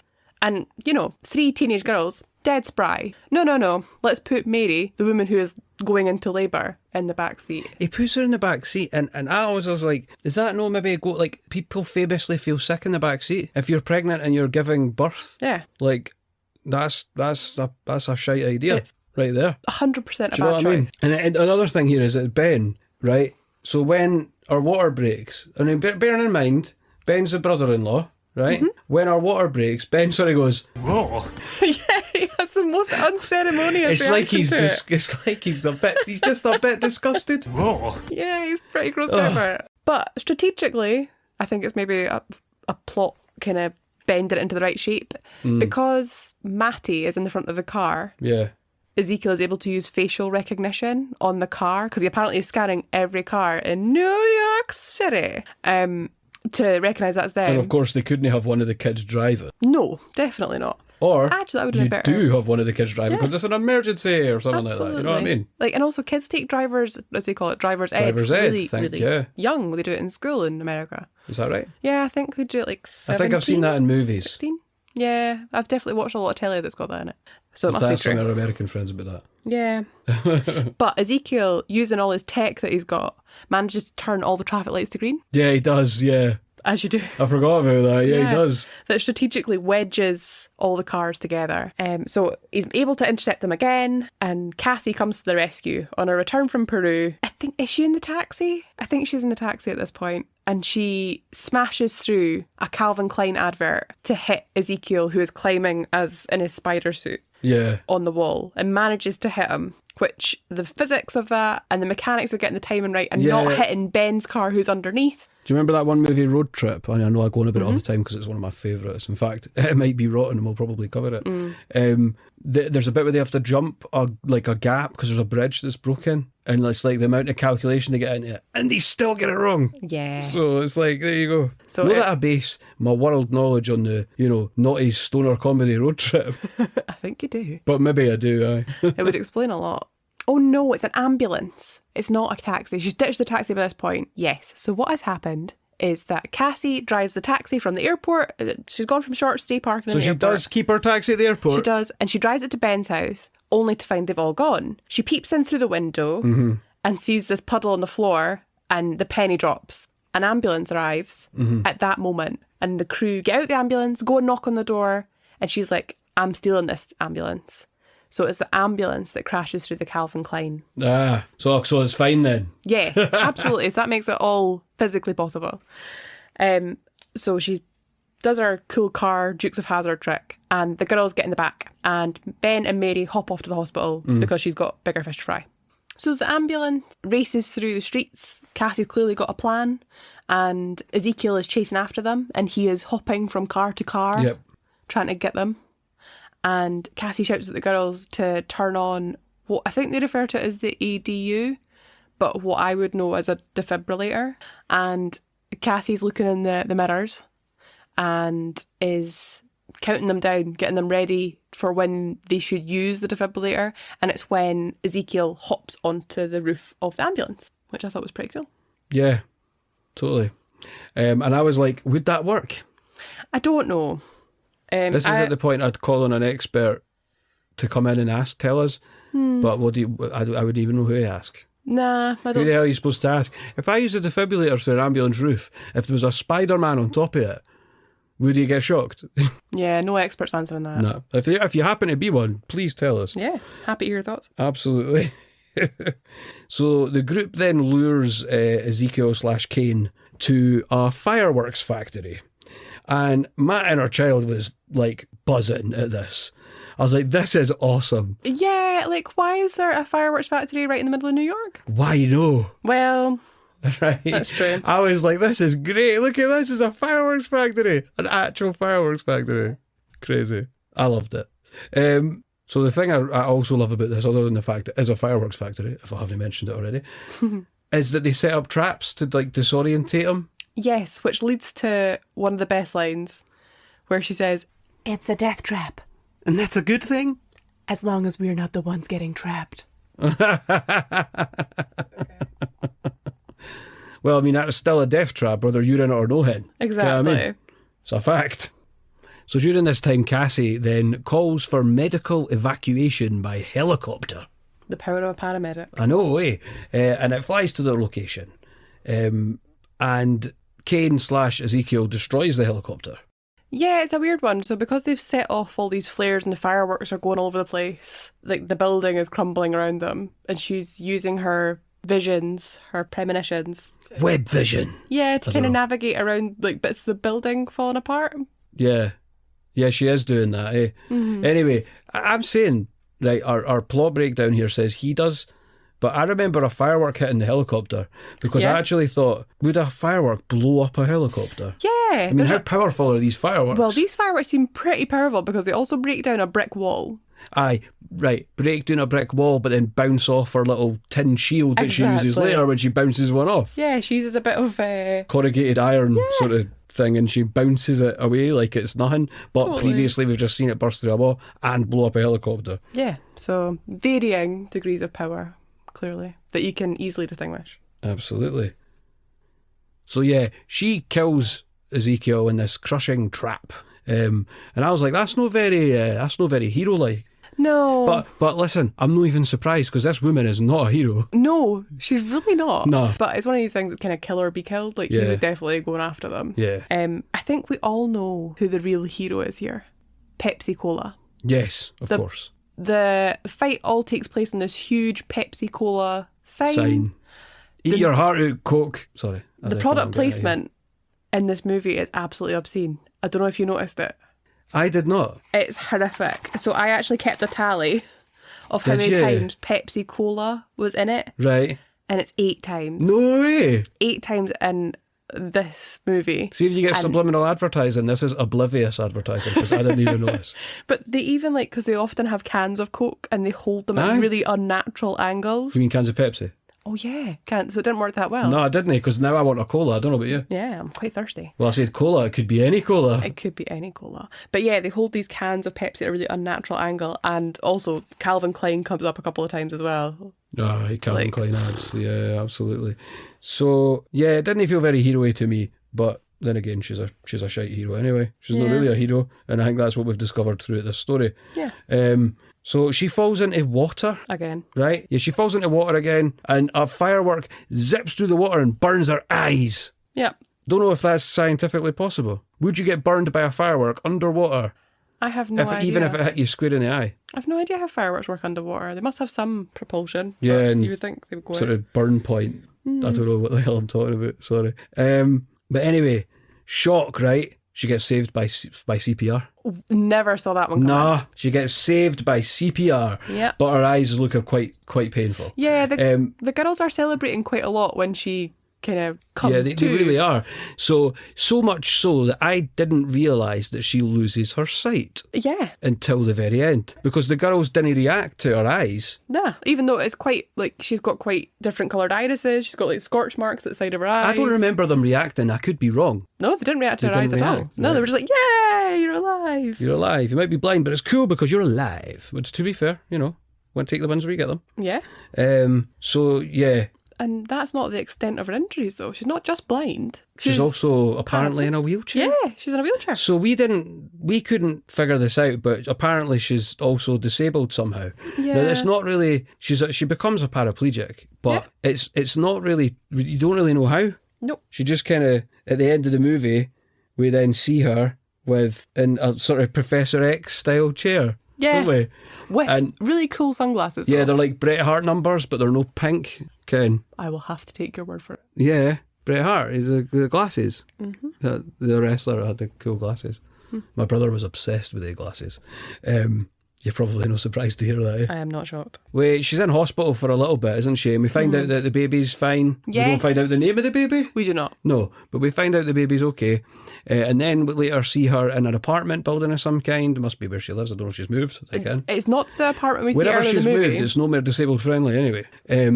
So basically the girls all come in and they're like, we've got takeout, and like they're all excited, and it's like clear that they've got themselves a little bond, and it's all very nice. And it is. And they come in and but then the scene's just like she's sitting there in this Professor X style wheelchair with these daft ass Bret the Hitman Hart glasses on, looking out a window that has like a web pattern on it. Is very on the nose, the web window. And having a woman who can't see. Yeah. And it's assumed that looking out a window. Yeah, it's assumed that she's 100% blind. Yeah. I mean, I guess you can see the light. Yeah. So in some cases, I believe. So, but then, still, I know she's sitting staring at this web window. Anyway, they really do downplay disability in these closing scenes. Yeah, they really do. But now she's Professor X. She's sitting with her web window, and she basically like does this thing where she knows that the girl Anya's going to sneeze before she sneezes. She just goes like, "Bless you," and then Anya sneezes, and she looks at her like, "Oh my god!" And it's like, yeah. That would get annoying fast. That would get so... And it's like, just really, like, come on. We didn't need to do this. I guess it's their way of trying to show you that her powers have got better, that now that she's also blind and disabled, her powers have got stronger. Yeah, I think that's the point. Yeah. But it also just shows you what happens when you have somebody who is a bit of an arse with superpowers. Yeah. And the other thing now, I'm going to... this is the right at the end now. She says something, she says, the girl, this is it, right? This is bonkers to me. The girls ask her how her eyesight is. So she's famously blind. Yeah, it's been well discussed clearly. Like, she's been in hospital. Yeah, she's what's blind, happened. and they ask her how her eyesight is. But that's not even the best part. The best part is she turns around and she says, I can see better than I ever have. And that's where our film ends. Yeah. Oh, good Lord, eh? It was a ride. It really was. What did you think of it? Well, I've got a few things to say. I think it's a hot mess. It really is. It's a hot mess. It's like the plot is really all over the place. It doesn't really know what this film wants to be, even in terms of tone as well. Like, there are some more lighter toned parts, but it's like funnier or slightly lighter. And then it's no, because they're few and far between, I guess. Yeah, there are a few gem scenes, I would say. Little bits, aye. In the mess. If one of my favourite moments is her trying to climb a wall, then, I mean, that says it all, really, isn't it? It really does. I mean, I'm not saying it's my favourite moment. Well, probably is, actually. Yeah, I think this is possibly a worse origin story than X-Men Origins Wolverine was. Yeah, I would agree. Because this is an origin story for characters most of us don't know. Yeah. Do you know what I mean? I would agree, yeah. And it's at times I felt that it was a super obvious comic book film, and in others I forgot I was watching one. Yeah, there's definitely... How's that even possible? Something up with the story. Like, the story's it's both basic and confusing somehow. Yeah, things weren't well explained either. No. In terms of the plot, the villain, Cain, Ezekiel, he is absolutely one-dimensional. Yeah, there's not really a lot of fleshing out. There's nothing to him at all. Yeah. Do you know what I mean? I've heard people talk about two-dimensional, one-dimensional villains before, but he was naught to him. Yeah. Do you know what I mean? And there was sometimes that I actually had it jotted down earlier, like there's parts where his line delivery is just really, really shit. Yeah. Or just odd, and you're like, I don't think I've seen this guy in anything. No, I didn't recognise him either. What's his name? I'm not sure, hold on. I will have it here though. Tahar Rahim, I think. Well, I don't know if he's been in anything I've seen. He's got BAFTA noms, Golden Globe Award nominations. He was in The Mauritanian. He was in The Serpent. No. Which was actually, it was a big hit. Was it? Mm-hmm. Okay. It was a TV series though. Right, okay. And he was also in Napoleon. Oh, the Joaquin Phoenix one? Yeah. Yeah, okay. Well, I feel like largely, on the whole, you didn't really care about most of the characters. I mean, to a degree, no even the Ben Parker. The Ben Parker. The Ben Parker. You don't really, do you? No. Because, it's like they've just decided, oh, well, this guy's... They've chucked him in because they can, I think. Yeah. Legally, probably. Yeah. And also, there's not a huge like character arc, and No. there's not much investment in the story of these characters. Like everything's kind of just very shallow. Yeah, I felt the scenes with the girls were quite good. The three girls, like when they're in the woods and they're chatting. And do you know what? Like if you're watching a comic book film and one of your standout scenes is three girls in the woods talking, you're like, well, that's no good, is it? Yeah.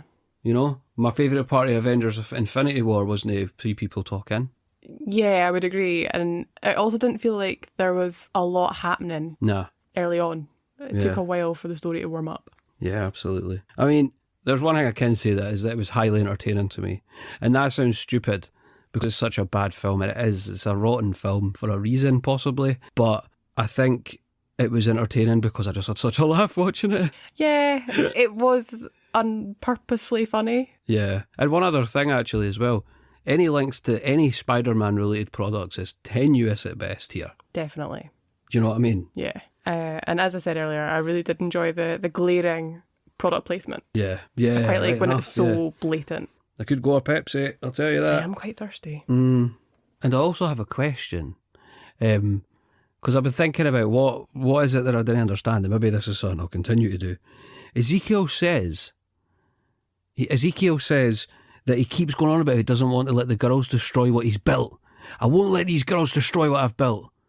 What is that? Yeah. I'm sorry. What is it, and what are you on about, mate? It's not really elaborated on at all. No, it's given no backstory whatsoever. Like, I also don't know quite why he's not aging. No, he really. does. He's got flour in his hair. Yeah, but not as much as 30 years would cover. Like, Nah. talcum powder doesn't cut the mustard. Nah.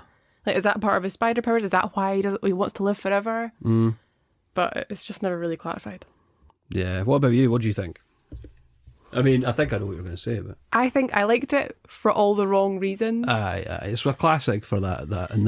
It's not a classic film. It's a classic case of liking it for the wrong reasons. Yeah, definitely. And it does hark back to the original comic book films where they you didn't mean have... like Spider-Man in the noughties kind of thing. Yeah, and since it's set in 2003, maybe that's what they were going for. And by Sony, much like those Spider-Man films were. Exactly. There's Then not... again, those Tobey Maguire Spider-Man movies, man. Love those. The first two, I think there's people out there who like the third. Oh dear, I feel sorry for them. Don't. I only watched it one time. I think I need to get another shot. We'll see what the score on that one is. Yeah, maybe. Anyway, it could be one. But yeah, as I say, it's not overly complex, and sometimes I think that particularly the MCU have gone almost too far in the other direction. Yeah. Where they over-labour everything's got to have a point and this big crescendo and stuff. Which is the other end of the scale. And actually, Mama J, your mum, has said before that and she said this recently to me, that not every film, comic book or otherwise, has to have that like huge point behind it. Like sometimes we just want to be entertained. Yeah, and I would say this film did entertain me. Yeah.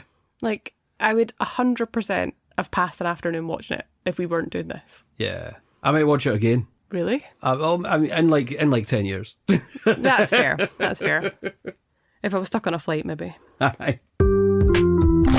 Would you like to hear some little tidbits about this film? I guess so. Even this film. Even this film. This is the 4th overall film of Sony's Spider-Man universe movies. So they called the Spider-Man universe. Yes. But without it shouldn't be called the Sans Spider-Man universe. So Wikipedia's confused me a little. Oh no, sorry, IMDb has confused me a little bit here. Where the brackets are after a couple extra words. Right, okay. So the whole title is perhaps Sony Spider-Man Universe Movies Without Spider-Man, or the SSMU. But I think it's just Sony's Spider-Man Universe. Movies. SSMU. It sounds like a university. It does. Kinda. It does. You definitely have that on a sweatshirt. I got a scholarship to go to SSMU. Yeah. That was terrible, sorry. It really was. Sorry, anybody in America? Yeah, really, sorry. As if you're not going through enough. I know, yeah.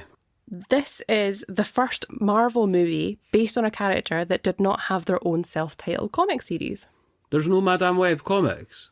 Not according to IMDb. Such a great character. Yeah, it feels like an Why opportunity. did she have her own comics? Yeah, it feels like an opportunity missed, huh? Aye.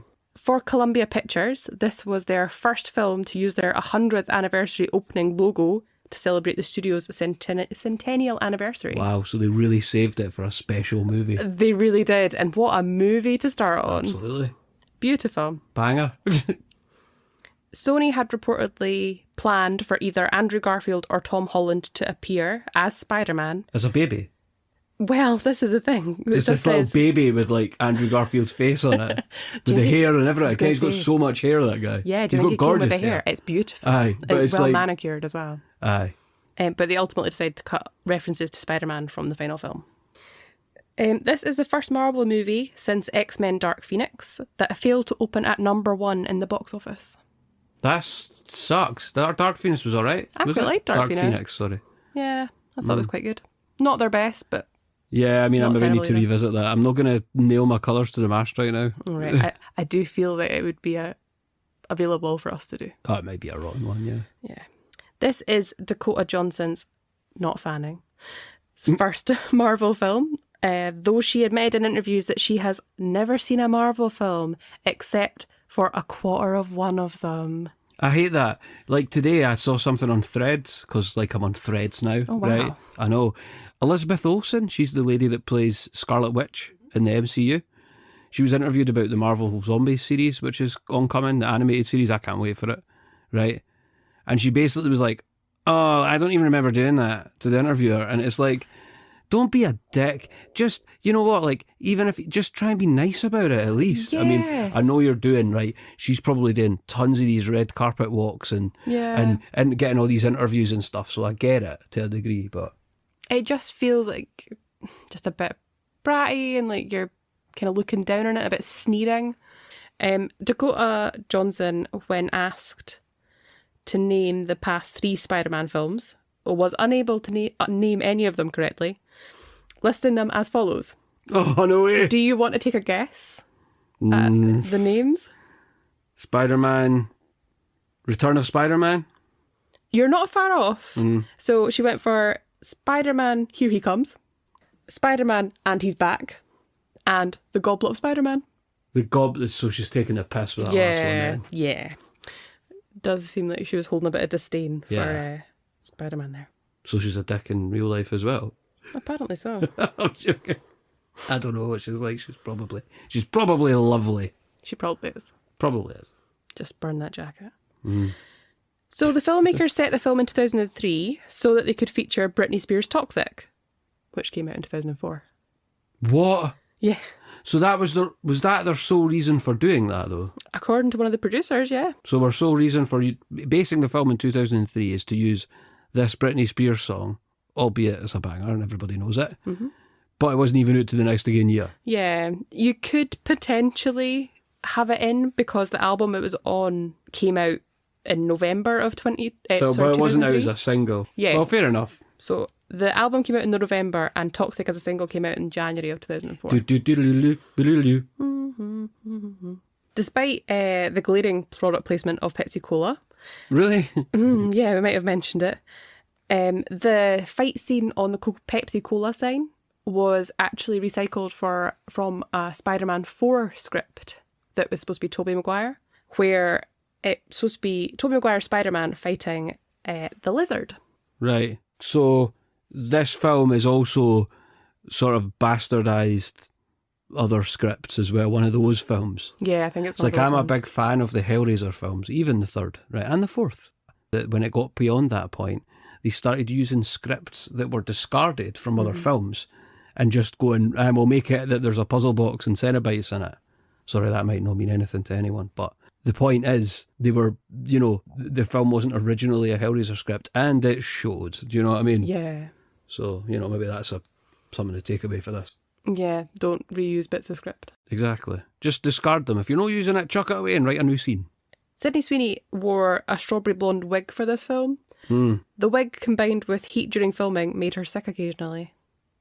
Poor Spider Sweets. Isn't she blonde? I'm not sure. Sydney Sweeney. I don't think I've ever actually seen her as Sydney Sweeney. I think she's blonde. Well, she specifically had a strawberry blonde wig for this. Okay. See, I can't remember what colour her hair is in Immaculate. I think it may be blonde. Yeah, I'm thinking it's blonde. So you know I love a good soundtrack. Oh, yeah. Most of Kat's listening is soundtracks. So, if you get your Spotify Wrapped every year, Kat's is like John Williams and, you know, the John Spyro the Bentley. Dragon soundtrack as well. Absolute bangers. I stand by them. Yeah, Perfect for working to. absolutely. This film was the debut of a famous Swedish composer called Johann Söderqvist. I'm so sorry about the pronunciation. Poor guy. Yeah, and he had worked internationally before, but he'd never been in Hollywood before this movie. I hope he gets more work. I'm sure he will. Like, I don't really remember the soundtrack, though. No, wasn't really paying attention But I to think it, it's maybe unfortunately. because we were too busy taking in everything else. Yeah, we'll just say that. Yeah. And the fact that it was inoffensive also Go on, says something. Johan. You'll get more work, I'm sure of it. Yeah, no doubt. The budget for this film, as we already discussed, was $100 million. This film only made $500,000 over that.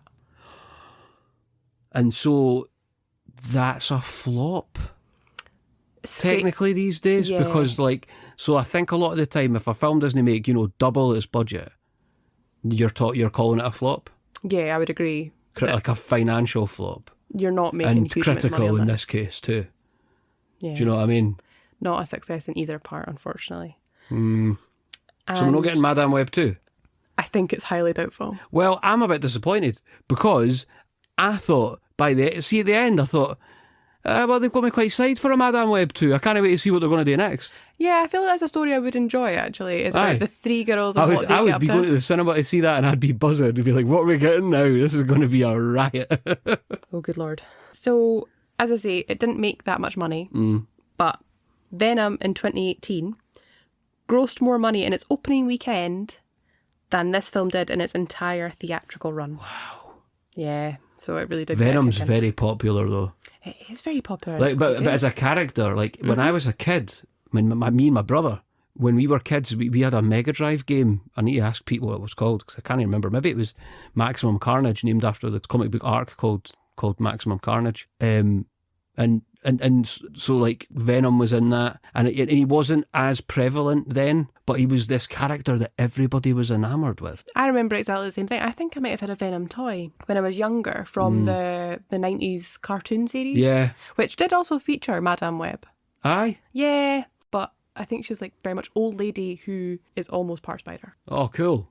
Excellent. She did have sunglasses though. Speaking of being part spider, there's something we didn't talk about earlier, is that one of the girls, and I think it's Matty, she's got like, when Kane, Ezekiel, whatever his name is, has the visions of the future, she's got like spider legs that stick out her back. Yeah. Kind of like the Spider-Man in Infinity War, you know, Tom Yeah. Holland's Spider-Man has those like The legs iron that come out. spider Yeah, suit. yeah, the iron spider suit, that's it. It was kind of like that. Yeah, And but it was cool. they looked a bit more like CGI? fleshy. Like not fleshy, but you know what I mean? Like they look like cartilage or Yeah. a bit more biological as a way I of putting felt, it, but- yeah, maybe, because I felt that there was a tad, there was quite a lot of shit CGI Oh yeah. in this too, which we didn't talk It about really did earlier. suffer from that. Yeah. It didn't look good at I'm points. terribly sorry to digress. Crack on with the trivia if there's more. That's the end of it. Oh, right, cool, excellent. Favourite line, Kat? Do you have a favourite line for this movie? I do. Let me just pull up my notes. It helps when you've not got a little white chihuahua sleeping on your leg. Or you're sitting on your notes. He's not even budged. Nope. He's no bothered. Nah, he's constantly got an iPad on. So I think I have two favourite lines if I can be a bit cheeky. I'll let that happen. Okay. The first one happens when Ezekiel is trying to get the password out of the NSA lady he's brought back to his flat. Mm-hmm. Where he says, "Is please your password? Tell me quickly before the paralysis reaches your lips, and I'll stop the poison." Nice. Which Nice. is quite difficult to say and pretty rubbish. Clumsy. Yeah. And my second one is when they are moving into their new apartment right at the end, and the girls come in with the takeout food and they're all excited and bubbly, and one of them turns to Cassie and says, "How's your eyesight?" Yeah, we spoke about that before. Yeah. It's just It's bad. so bad. How's your eyesight? I can see better than I ever have. So And it's so bizarre because Yeah. I find it really odd, and I don't want to go on about it again because I did earlier. It's a really weird thing to say to somebody who's just been blinded, like she's just been blinded. yeah, this is pretty fresh. Yeah. So I actually didn't mention this, but one of my favourites, right, is Cain. Sorry, Ezekiel. I genuinely didn't mean that there. Try again. Ezekiel says, With every day that goes by, my appointment with death gets closer. Oh, I remember that. That was awful. It's like you're just a toty wee bit away from saying, oh, I'm going to play chess with death. Kind of like that kind of trope thing. Absolutely. That absolute Yeah. cliche And to the max. my other favourite was quite obviously, and I'm not going to go for the responsibility line, No. which is, by the way, when you take on the responsibility, great power will come. But not that. My favourite was, Spider people. Yeah, it's an absolute classic. it was bloody hilarious. Me and you burst out laughing when she said it. Especially it's said Brilliant. with such sincerity, like, spider. It was brilliant, but not for the right reason. Sorry, I Yeah. need to state that. Definitely. Kat and I are a couple who often giggle about the sounds we hear in things.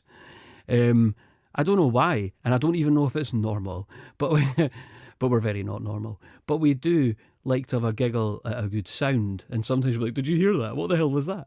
Well, for me, something stood out when I watched this, and it was the very start, the intro, the Marvel words come up, and it's not the same dun dun dun dun dun Ken one dun dun dun dun, not that. It's the Sony version, and for some reason the sound that plays, it was like a toilet flushing. Yeah, so I think it's supposed to represent like comic book pages flipping over really quickly. Flushing toilet. But it did have a bit of a toilety sound. Yeah, absolutely. I actually don't have a favourite sound for this film. I think I was too much in shock. Yeah, I mean, there was a lot going on. So another thing we've decided to do is troll through Rotten Tomatoes to look for reviews, to see if there's any wild, audience submitted ones. And you won't be surprised to know that there actually is. So this one absolutely cracked me up, right? It says, y'all tripping, shit good AF. I need a second ASAP where the girls have their powers. FRR. What's that mean? For real. All right, okay. Yeah. That's what he said. To be fair, we did agree with that. Yeah, I just said that You literally a minute ago. Yeah. And there's this other one here. Yo, Sony. Also, you started your review with, yo, Sony. Like, hey, yo, Sony. Yo, Sony. Yo, Sony. It would have been better to make a Pepsi Man movie. You know what? Rewrite the whole movie and make it more about Pepsi Man. I would definitely watch a Pepsi I would movie. watch Pepsi Man the movie for sure. Mm-hmm. In the interest of having a weighted argument, right? I've got a good review here from Rotten Tomatoes. Right? That's only fair. Yeah. So, I mean, it's worth exploring this, right? So they say, I found the DVD in my local library. Lovely. Love a library. Yeah, good for you. Always use your local library. If you don't use it, you'll lose it. We know a couple of librarians and they're lovely. We do, and they're great. I found the DVD at my local library. I thought it was the best superhero story I've ever seen, and I've pretty much seen them all. Awesome story and plot. The cast were all perfectly selected. The director is clearly incredible. Superb acting. The only thing that disappointed me was learning that there won't be any sequels. This story deserves to be continued. This will end up being a classic in time. Well, what a glowing review. It is. And do you know what? We had a conversation earlier on, briefly related to this very point. I was just thinking that. People are excited about going to see episode 3 in the cinema again. Star Wars episode 3, Revenge of the Sith, is one of the worst films ever made. Yeah. I was going to try and defend it, but it's a key piece of Star Wars lore, and it has that going for it. But in my head, I just like to remember it a different way because the film isn't great for various reasons, right? yeah, there's a lot wrong there. Yeah, but people are now buzzing to go and see it in the cinema because it's been how long? Oh, I don't even want to try and put a number on it. Yeah, I think it might be so like it's 20. Yeah, 20-ish years probably. Yeah. And so, do you know what I mean? Like, it's that whole thing, isn't it? Maybe she's right. Maybe Yeah. this person is correct. This is it. And you always look at these films at the time, and then the nostalgia factor kicks in after a while Yeah. if you watch it again. Mm-hmm. And I kind of think that's what they were trying to play for with setting it in 2003. I know that they talk about setting it around Toxic, but I think that they're also... I think they're just trying to kick into that nostalgia factor, and they're just a tad too soon for that. Probably. And not one of them had an iPod. iPod. Yeah. Oh, man, Like- those were the days. My iPod was glued to me. Oh, man, I had an iPod jukebox. Remember those? Oh, the beefy one. The beefy one. Oh, I loved it. Me and Chappie had those. My pal Chappie. I don't know why I'm saying my pal Chappie. You ken who Chappie is. Been in his company, yeah? You're very aware. Me and Chappie had those. Loved them, man. Honestly obsessed. Yeah, as I say, it was glued You had your to whole me. music collection in your pocket, and people these days, or younger folk these days, probably won't realise how big a deal that was. Like, you walked around, you had every song you own in your hand. Yeah, And yes, now you do have that with Spotify, etc. But it was different. it was It different. was different. Yeah. Anyway, sorry, enough nostalgia. So, the question is, Kat, is it rotten? Is it not rotten? I'm afraid to say it's rotten. And it's justifiably rotten. And would you watch it again? Yeah. I think I said earlier I'd watch it again in 10 years. Yeah. But I did get such a giggle out of it. And I did find it somewhat, even though it's a hot mess, there's no getting away from that. But I was entertained. Yeah. And it's probably not for the right reasons. It's probably because we were sitting taking notes and having a laugh while we did it. I feel that this film is a perfect, like, Sunday afternoon film. You know, if you've been out in the morning, you've been busy. You're talking the kind of movie that you're sitting scrolling through your phone and not really watching. Yeah, I pretty hate much. that, man. I'm trying to do that less now. Oh, I know, but I do quite like, you know, when you're sitting with a cup of tea, you're dipping It in was and a out. film you know well enough, and yeah. But then even then, sometimes it's a film I know well enough. I want to watch the damn thing. But I'm thinking like Channel 5, Sunday afternoon. Yeah. That's perfect for Absolutely, absolutely. And that's us at the end of our first podcast, Kat. that. Hooray! First ever. It was been- fun. Yeah, it's been good fun. Absolutely. And even more exciting, I get to tell you what next week's film is. Oh. Next week's film is Coyote Ugly. Oh, I've never seen that. You've never seen Coyote Ugly? Never. No, even on TV or something in the passing or not? I think maybe I've clicked through it when I've come back from being out late at night. Yeah. And it's on like ITV2. Well, I might regret saying this after I watch it with a closer eye, but I love Coyote Ugly. A lot of people do have talk about it really fondly. Yeah, it's got that Leanne Rimes song in it and stuff. I love the song. Yeah. John Goodman. I did not know John Goodman. Oh, I'm actually looking forward to watching it now. Yeah, John Goodman's in it. I think he plays her dad. Can't remember. We'll know next week when we look at it. So, in case you want to get in contact with us, either to tell us what you thought of Madame Web, or to suggest a rotten film you think we should cover, or any other feedback, you can email us at rankrottenpod@gmail.com. That's rankrottenpod@gmail.com. Nice and simple. Absolutely. Kat, what are our socials though? Yeah, our socials are on Instagram. It's at rankrottenpod. And Threads is exactly the same, at rankrottenpod. Yeah, I like Threads for that actually. Yeah, It's good, handy, innit? isn't it? Absolutely. I'm a fan of Threads, as I said earlier. I really like it. Sorry. Just to say that we're avoiding X and Facebook as well. Yeah, we've not made a Facebook at this point because I'm not sure there's a point, Nah. but we might. Maybe The never say Facebook- never. Yeah, Facebook might be something we do. In fact, if you're listening to this now and you'd prefer we had a Facebook, please tell us. Yeah, let us Because know. then we'll get one running because we'll just run it alongside the Instagram. Yeah. So yeah, just tell us if you'd like us to have a Facebook. Yeah. All right. Excellent. And with that, we'll see you next week for Coyote Ugly. Yeehaw.